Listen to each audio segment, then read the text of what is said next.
Hello everyone, welcome to my channel Bhoomi science fair. तो previous video के अंदर हम लोगों ने स्टमक को डिटेल में डिस्कस किया था और आज हम डिस्कस करने वाले हैं स्मॉल इंटेस्टाइन। तो चलिए स्टार्ट करते हैं।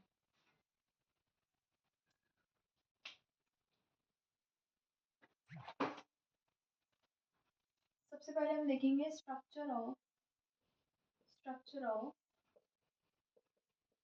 Small intestine.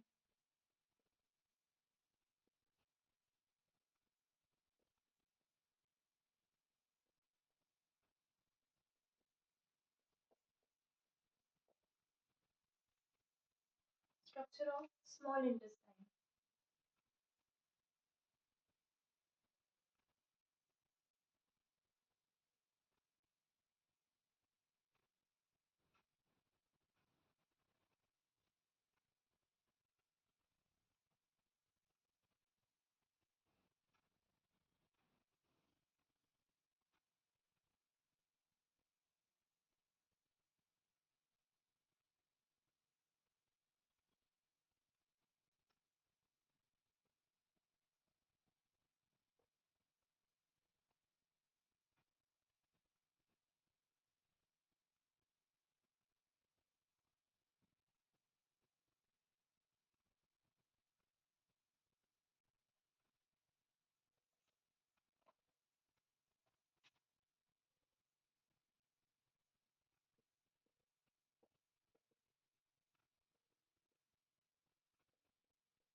तो हम देखेंगे structure of small intestine. Structure of small intestine के अंदर हमने पहले डिस्कस कर चुके हैं स्टमक को। स्टमक किससे कनेक्ट होता है? Small intestine. स्मॉल इंटेस्टाइन के तीन पार्ट्स होते हैं, ड्यूडेनम, जेजुनम और इलियम। ड्यूडेनम पार्ट जो होता है वो स्टमक के एंड से कनेक्ट होता है जहाँ पे पायलोरिक स्फिंक्टर प्रेजेंट होता है। जो पार्ट अटैच्ड होता है उसे हम बोलते हैं ड्यूडेनम, जो कि शी शेप का होता है। देन दूसरा पार्ट होता है जेजुनम। जिस जगह पे ड्यूडेनम और जेजुनम मीट करते हैं उसको ड्यूडिनो जेनो जंक्शन बोलते हैं। देन उसके बाद आती है इलियम। इलियम जो है वो थर्ड पार्ट है हमारी स्मॉल इंटेस्टाइन का। और ये जो इलियम है ये कनेक्ट होती है फिर जाके लार्ज इंटेस्टाइन के सीकम से। तो यहाँ पे एक वॉल्व प्रेजेंट होता है जिसे इलियोसीकल वॉल्व बोलते हैं। तो तीन पार्ट्स होते हैं हमारी स्मॉल इंटेस्टाइन के, ड्यूडिनम, जेजुनम और इलियम। ये हो गए तीन पार्ट्स।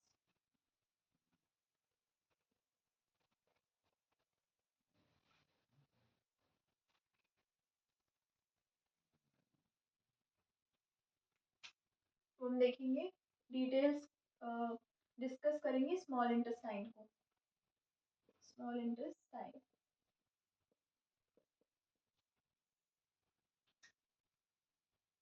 जो हमारी स्मॉल इंटेस्टाइन होती है वो 6 मीटर लॉन्ग होती है।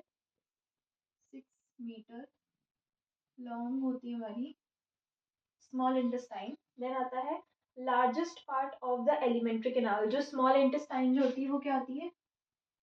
Largest part of largest part of alimentary canal. Alimentary canal में लार्जेस्ट पार्ट कौन सी होती है? स्मॉल इंटेस्टाइन होती है। ठीक है, लार्जेस्ट होती है और इनका डायमीटर क्या होता है? Small, have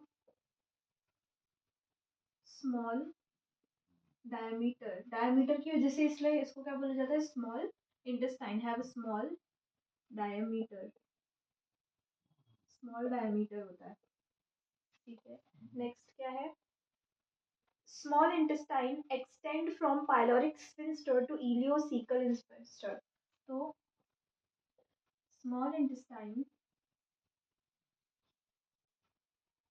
intestine extends from pyloric sphincter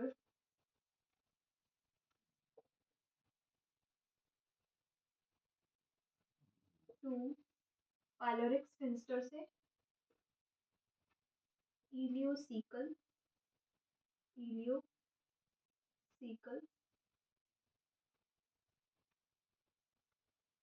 sphincter। ठीक है, इंटेस्टाइन तो क्या है? ये 6 मीटर लॉन्ग होती है, लार्जेस्ट पार्ट होती है हमारी एलिमेंट्री कैनाल का, स्मॉल डायमीटर होता है इसका। देन स्मॉल इंटेस्टाइन क्या है? एक्सटेंड करती है कहाँ से? पाइलोरिक स्फिंक्टर, जो कि पाइलोरस यानी कि स्टमक के जो पाइलरस पार्ट होता है इसके एंड पे प्रेजेंट होता है, वहां से लेके जो इलियोसिकल स्फिंक्टर होता है, अभी हमने देखा जो सीकम और इलियम के बीच में जो जंक्शन बनता है उधर प्रेजेंट होता है, उसे बोलते हैं इलियोसिकल स्फिंक्टर। ठीक है, अब देखेंगे हम पार्ट्स हमने अभी देख लिए थे, उसको और डिटेल में देख लेते हैं। Parts of small intestine. Parts of small intestine. Intestine के और कौन कौन से पार्ट्स होते हैं? 3 पार्ट होते हैं। 3 पार्ट कौन कौन से रहेंगे? डियोडेनम, डियोडेनम, जेजुनम, जेजुनम और इलियम। ये सबसे आउटर मोस्ट पार्ट होता है। आउटर मोस्ट यानी कि फर्स्ट पार्ट हम इसे कह सकते हैं। फर्स्ट पार्ट होगा स्मॉल इंटेस्टाइन का फर्स्ट पार्ट, इसको हम बोलते हैं मिडिल पार्ट। मिडिल पार्ट है, और ये एंड पार्ट है। इलियम जो है एंड पार्ट है हमारी स्मॉल इंटेस्टाइन का। ठीक है,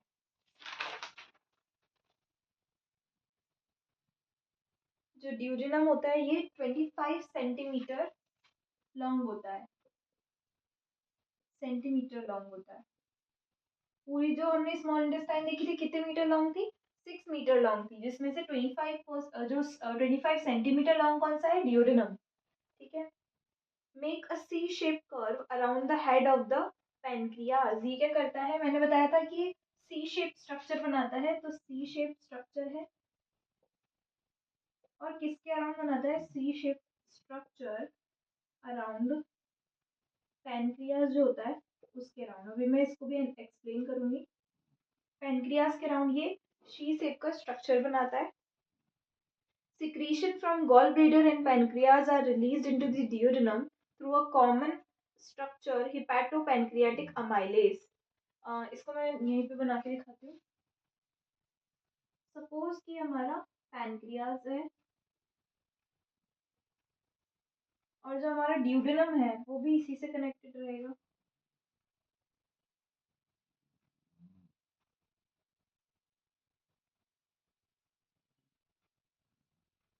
ये हो गया। अब क्या होगा?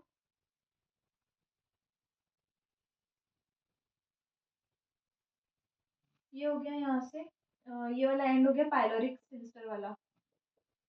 ठीक है, पाइलोरिक स्फिंक्टर वाला एंड हो गया। देन ये हो गई हमारी ड्यूडेनम। ड्यूडेनम ये है पैनक्रियाज। अभी मैंने बताया कि एक सी शेप का स्ट्रक्चर बनता है अराउंड द पैनक्रियाज। ये हमारा पैनक्रियाज है, ये हमारा ड्यूडेनम है। ये सी शेप का जो स्ट्रक्चर बन रहा है इसकी बात यहाँ पे की जा रही है कि ये सी शेप का स्ट्रक्चर बनाता है अराउंड दी पैनक्रियाज। नेक्स्ट क्या बोल रहा है कि ये सिक्रीशंस फ्रॉम गॉल ब्लैडर। ये जो ये वाली दिख रही है, यहाँ यहाँ से क्या आएंगे, सिक्रीशंस आएंगे गॉल ब्लैडर से, गॉल ब्लैडर से, ठीक है, गॉल ब्लैडर से। And pancreas are released into the duodenum through common structure hepatopancreatic ampulla of Vater, जिसे हम बोलते हैं। ये जो रीजन होगा इसको बोलते हैं ampulla of waiter, ampulla of waiter, ampulla of waiter, ठीक है। बेसिकली ये कहना चाह रहा है कि जो सीक्रीशंस होंगे, जो भी हार्मोन होंगे गॉल ब्लैडर से और पैनक्रियास से कहाँ आएंगे, वो आएंगे हिपैटो पैनक्रियाटिक डक्ट में आएंगे। जो गॉल ब्लैडर के सीक्रेशन होंगे वो यहाँ आएंगे इस डक्ट से। देन पैनक्रियास के जो सीक्रेशन इधर आएंगे। देन यहाँ पे कहाँ पे आएंगे, ये एम्प्यूला ऑफ वेटर के पास आएंगे। फिर इधर से सारे सीक्रेशन हमारे ड्यूडेनम के अंदर जाएंगे। इसका सिंपल सा मतलब है कि जो गॉल ब्लैडर और पैनक्रियास के जो सीक्रीशंस है या हार्मोन्स है, गॉल ब्लैडर के यहाँ से आएंगे, पैनक्रियास के यहाँ से आएंगे, कहाँ आएंगे, एम्प्यूला ऑफ वेटर के पास। देन उससे वो एंट्री करेंगे हमारी ड्यूडेनम के अंदर। उसके बाद the opening into the duodenum is guarded by hepatopancreatic sphincter और अ स्फिंक्टर ऑफ ओडाई। मानी ये कह रहा है कि यहाँ पे एक स्फिंक्टर प्रेजेंट होता है,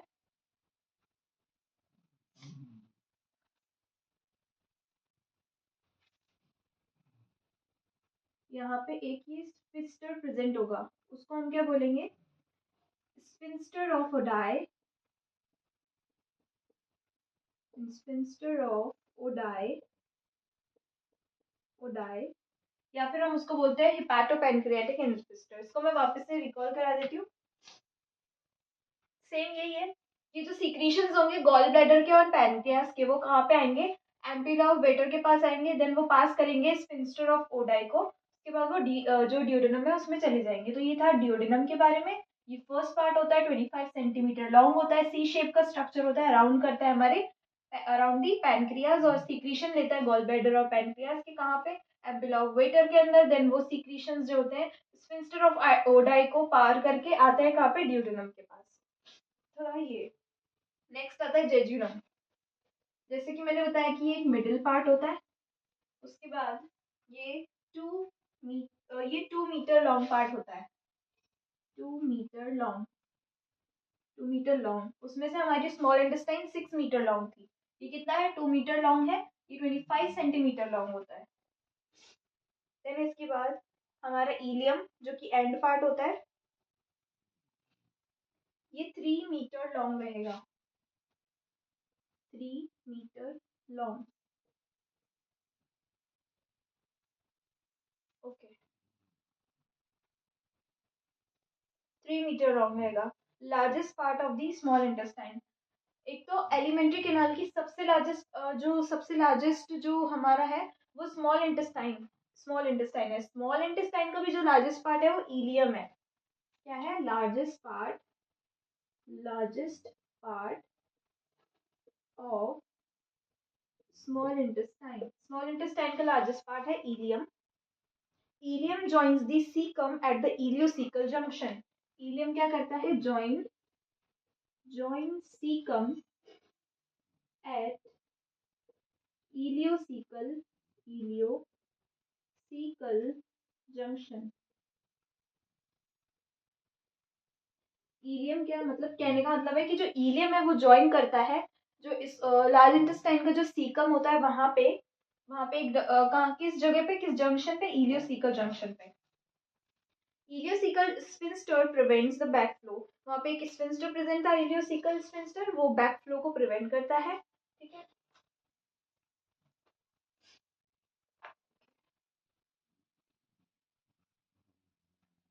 अगर हम इन डिटेल देखें, अगर डिओडेनम को डिस्कस करें और इसका स्ट्रक्चर देखें,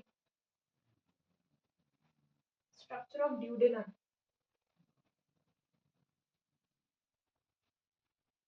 जो मैंने डायग्राम बनाया था मैं वही ड्रॉ करूंगी। इसमें भी हम स्ट्रक्चर ऑफ ड्यूडेनम देखेंगे।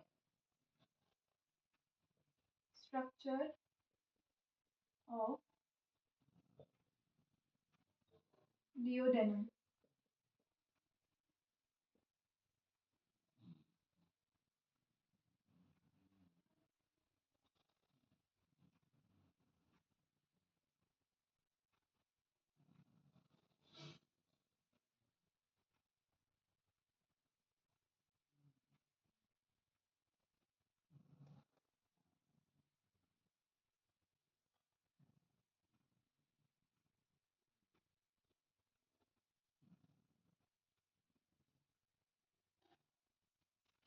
अगर मैं इसमें जो ड्यूडेनम है उसके पार्ट देखूं तो ड्यूडेनम को हम 4 पार्ट्स में डिवाइड करते हैं।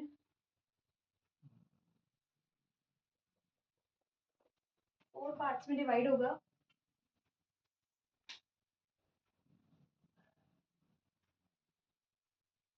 1 2 3 4 ये ड्यूडेनम जो है ये 4 पार्ट्स में डिवाइड हो रहा है। जो इसका ऊपर वाला पार्ट है जो कि स्टमक से कनेक्ट रहता है इसको हम बोलते हैं superior duodenum. Superior duodenum. Superior duodenum. जो सेकंड पार्ट है इसको हम बोलते हैं descending duodenum. Descending duodenum. Then ये वाला पार्ट कहलाता है inferior duodenum. Inferior duodenum. Next जो पार्ट है ये कहलाता है असेंडिंग ड्यूडेनम। Ascending duodenum. और फिर क्या यहाँ पे तो होगा हमारा क्या स्फिंक्टर ऑफ ओडाई।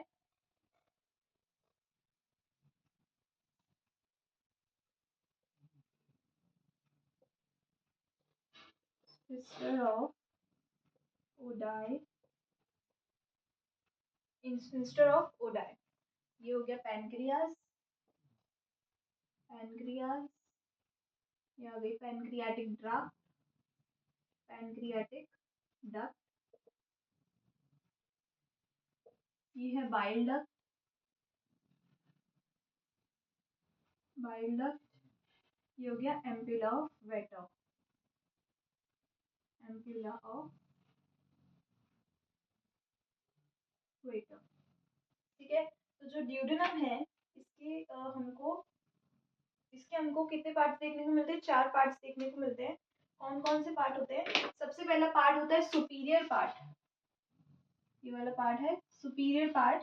ऊपर वाला पार्ट। देन जो ये नीचे कर्व होता जा रहा है तो इसको हम बोलेंगे डिसेंडिंग ड्यूडेनम। देन इसके नीचे वाला पार्ट कहला जाता है इंफीरियर ड्यूडेनम। इसके नीचे वाला पार्ट कहला जाता है डिसेंडिंग असेंडिंग असेंडिंग ड्यूडेनम। तो 4 पार्ट्स होते हैं superior duodenum, descending duodenum, inferior duodenum, ascending duodenum. ठीक है। और बाकी वही रहेगा कि बाइल डक्ट और पैनक्रेटिक डक्ट से जो सिक्रीशंस आएंगे कहाँ जाएंगे? वो एम्पुला ऑफ वेटर में जाएंगे। देन वो कहाँ जाएंगे? स्फिंक्टर ऑफ ओडाई को क्रॉस करके हमारे ड्यूडेनम में जाएंगे। ड्यूडेनम के 4 पार्ट्स होंगे superior, descending, inferior, ascending. Okay. तो ये हो गए 4 तरीके के पार्ट्स ऑफ ड्यूडेनम।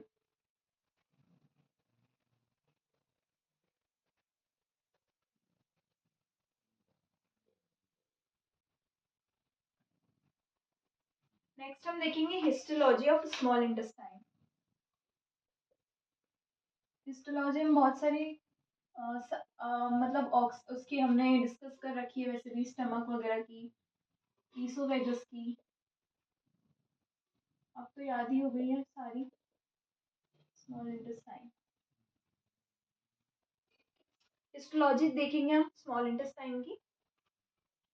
इसके अंदर हमको इसके अंदर भी हमको सेम ही चीज देखने को मिलेगी, बस इसकी जो म्यूकोसा लेयर होगी ना उसमें हमको थोड़ा सा डिफरेंस देखने को मिलेगा। बाकी हम इसको हम बोलेंगे सिरोसा बोल सकते हैं या फिर हम इसको पेरिटोनियम बोल सकते हैं। पेरिटोनियम। पेरिटोनियम बोल सकते हैं। नेक्स्ट है muscle layer. Muscle layer. Muscle layer. सब म्यूकोसा एंड म्यूकोसा। सब म्यूकोसा और म्यूकोसा। चलो स्टार्ट करते हैं। सिरोसा या फिर पेरिटोनियम क्या है? ये आउटर लेयर है, आउटर आउटर मोस्ट लेयर है, आउटर मोस्ट लेयर होगी। ठीक है। सेकंड है मसल लेयर, जो कि दो तरीके की होंगी, longitudinal outer, outer longitudinal and inner circular, जो कि हम पहले देख चुके हैं। Outer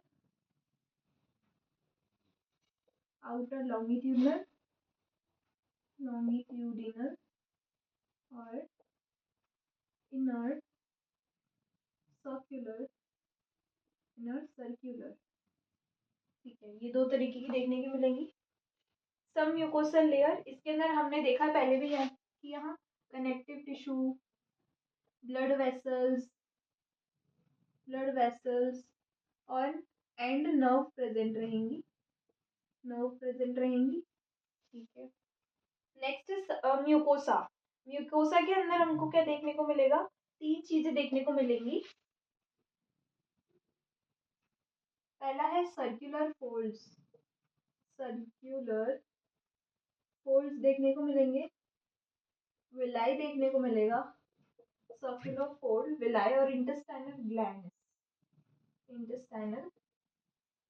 glands.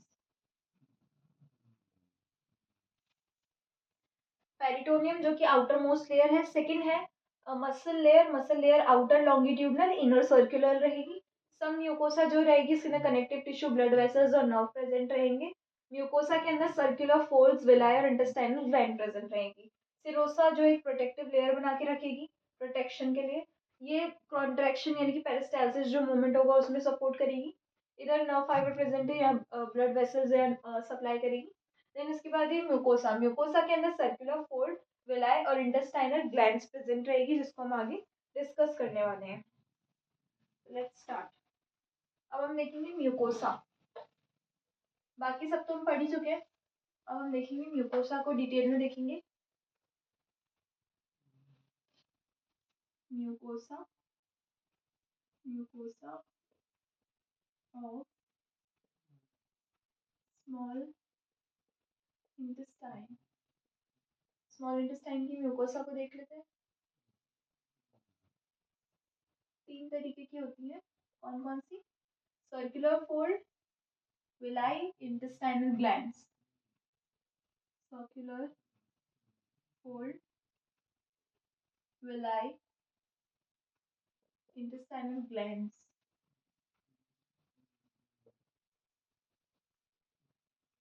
intestinal glands। सबसे पहले circular folds, these are folds facilitate absorption, मतलब यानी कि ये क्या करते हैं? सर्कुलर फोल्ड्स जो है वो हेल्प इन एब्जॉर्प्शन,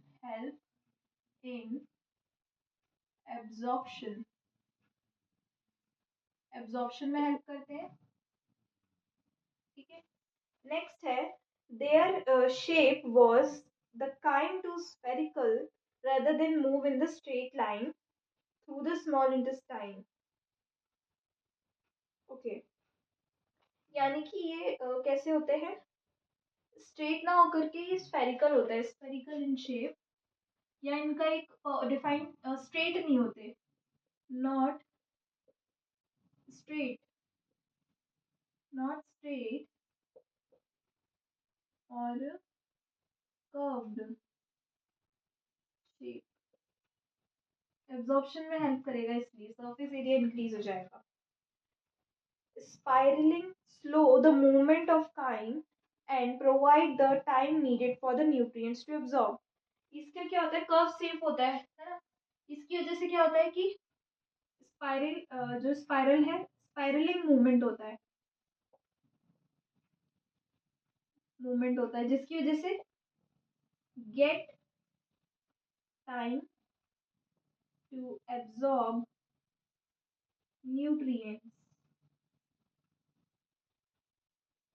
ठीक है। जो सर्कुलर फोल्ड्स होते हैं वो हेल्प करते हैं एब्जॉर्प्शन के अंदर। ये कैसे होते हैं? ये स्ट्रेट नहीं होते, इनमें कर्व प्रेजेंट होते हैं, ये सीधे नहीं होते बिल्कुल, इनमें ऐसे ऐसे कर्व प्रेजेंट होते हैं। कर्व की वजह से सरफेस एरिया बढ़ता है और एक स्पाइरलिंग जो है मूवमेंट चलता रहता है। स्पाइरलिंग मूवमेंट ये होता है कि ये ऐसे जा रहा है, फिर वापस ऐसे, फिर ऐसे, फिर वापस ऐसे। ये स्पाइर वो ऐसे गोल गोल जो है ये चलते रहता है, जिसकी वजह से क्या होता है कि जो न्यूट्रिएंट्स को टाइम मिल जाता है एब्जॉर्प्शन के लिए, get time to absorb nutrients. Then है विलाई। नेक्स्ट है विलाई। विलाई हम पहले भी छोटी क्लासेस में हमने पढ़ चुके होंगे। विलाई क्या है? ये 0.5 to 1 mm क्या होते हैं, ये फिंगर लाइक प्रोजेक्शन होते हैं, फिंगर लाइक प्रोजेक्शन होता है। 0.5 से 1 mm फिंगर लाइक प्रोजेक्शन होता है ये। Increase surface area for absorption and digestion. क्या करता है? Increases surface area for digestion and absorption, digestion and absorption. ये कहाँ पे प्रेजेंट होता है? हमारी म्यूकोसा के अंदर, स्मॉल इंटेस्टाइन के, जहाँ पे क्या करता है ये 0.5 से 1 mm तक का होता है, फिंगर लाइक प्रोजेक्शन होता है, जो कि सरफेस एरिया को इंक्रीज करता है। सरफेस एरिया इंक्रीज होने की वजह से डाइजेशन और एब्जॉर्प्शन में हेल्प करता है। Villi lined by various type of cells. Villis के पास बहुत सारी सेल्स होती हैं। On the surface tiny microvilli are present and forming brush border epithelium. As a अगर हम एज्यूम करें कि ये विलाय है, तो इसके कहने का मतलब है कि जो विलाय है उसके ऊपर भी जो माइक्रोविलाय है वो प्रेजेंट होते हैं। माइक्रोविलाय प्रेजेंट होते हैं और एक अपीयरेंस देते हैं ब्रश बॉर्डर एपिथेलियम वाला।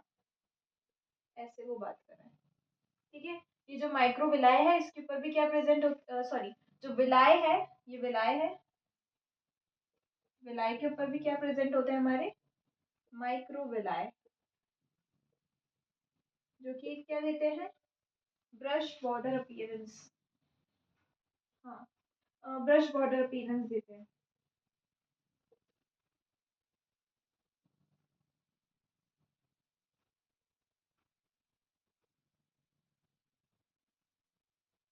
ठीक है, ये हो गया। देन आता है intestinal gland, located in the epithelial lining of this small intestine. कहाँ पे प्रेजेंट होती है? Located in intestinal, located in intestinal lining, intestinal lining, lining of the small intestine। जो स्मॉल इंटेस्टाइन की जो इंटेस्टिनल लाइनिंग है, एपिथेलियल लाइनिंग जो होती है, वहाँ पे इंटेस्टिनल ग्लैंड्स जो होती हैं वो प्रेजेंट रहती हैं। These gland play important role in the digestion and absorption. Digestion और एब्जॉर्प्शन के अंदर इनका बहुत इंपॉर्टेंट रोल होता है। Produce intestinal juices. क्या करती हैं ये? Produces intestinal juices. ये क्या प्रोड्यूस करती है? इंटेस्टाइनल जूसेस को प्रोड्यूस करती हैं, ठीक है।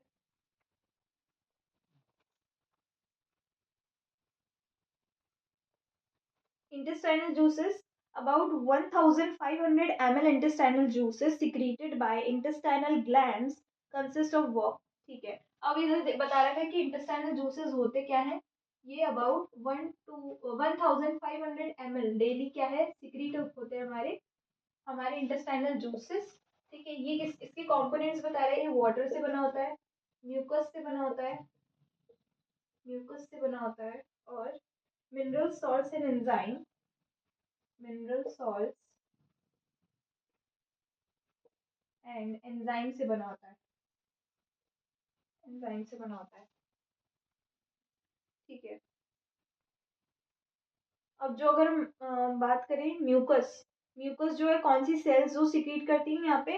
म्यूकस जो है वो गॉबलेट सेल सिक्रीट करती है, गॉबलेट सेल सिक्रीट करती है।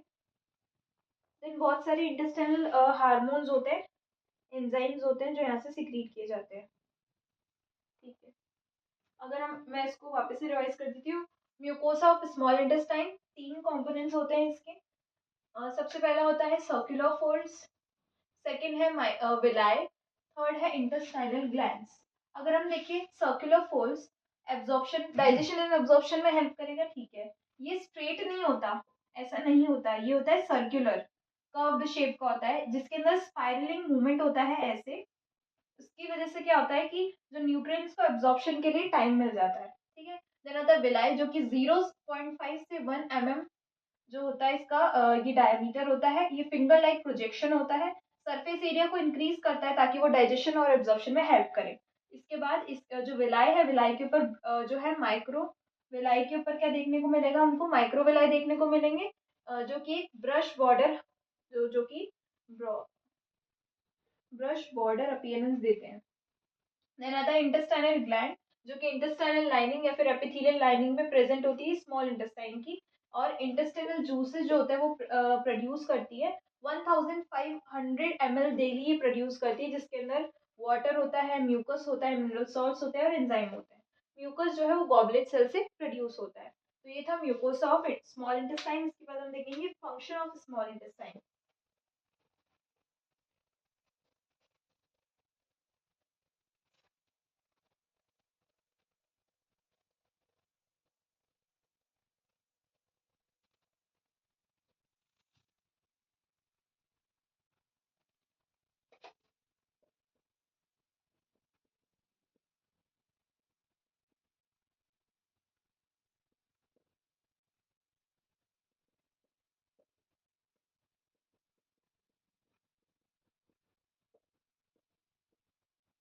हम देखेंगे फंक्शन ऑफ स्मॉल इंटेस्टाइन। तो क्या फंक्शन होते हैं स्मॉल इंटेस्टाइन के?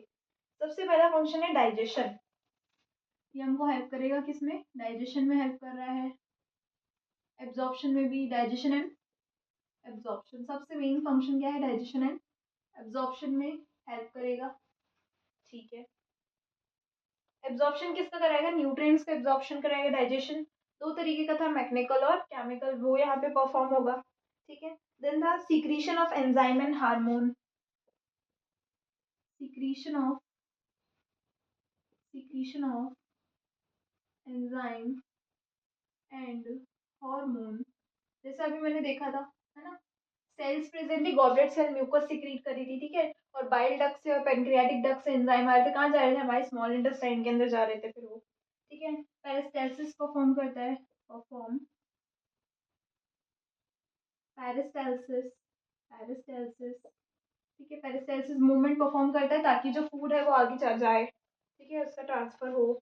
Transport of absorb substances, transport of absorb substances, ठीक है। ट्रांसफर ऑफ एब्जॉर्ब सब्सटेंसेस मतलब जो न्यूट्रिएंट्स जो है एब्जॉर्ब कर ली गए उनका ट्रांसफर कराता है अदर जहाँ जरूरत है न्यूट्रिएंट्स की, ठीक है। Maintenance of microflora of human body, maintenance maintenance of micro maintenance of microflora of human body. इसका मतलब ये है कि जो हमारी इंटेस्टाइन होते हैं ना, कुछ हमारे लिए जो हेल्दी बैक्टीरियाज होते हैं, या हम कह सकते हैं कि जो माइक्रो ऑर्गेनिज्म होते हैं, माइक्रो ऑर्गेनिज्म में कुछ अच्छे हेल्दी बैक्टीरिया होते हैं जो हमारे डाइजेशन में भी हेल्प करते हैं। तो स्मॉल इंटेस्टाइन क्या करती है? उन जो बैक्टीरिया है उनको मेंटेन करके रखती है। Bacteria help in digestion and absorption, वो बैक्टीरिया हमारे डाइजेशन और एब्जॉर्प्शन में हमको हेल्प करते हैं और प्रोड्यूस करते हैं विटामिन के को। Increase their no in disease condition, उसके उनके इंक्रीज होने से कुछ नहीं होता, बल्कि हमारी जो गट हेल्थ होती है वो स्ट्रांग होती है, ठीक है। ये था फंक्शंस ऑफ स्मॉल इंटेस्टाइन। तो यहाँ यहीं तक इसको डिस्कस करेंगे। आगे हम जो लार्ज इंटेस्टाइन है उसको डिस्कस करेंगे नेक्स्ट वीडियो के अंदर। So thank you for watching the video. Please do like, share and subscribe to my channel. और आज की वीडियो से रिलेटेड कोई भी डाउट है तो आप कमेंट सेक्शन में मुझे बता सकते हैं। अगर आप कोई टॉपिक मुझसे पढ़ना चाहते हैं तो वो भी आप मुझे कमेंट सेक्शन में बता सकते हैं। Thank you.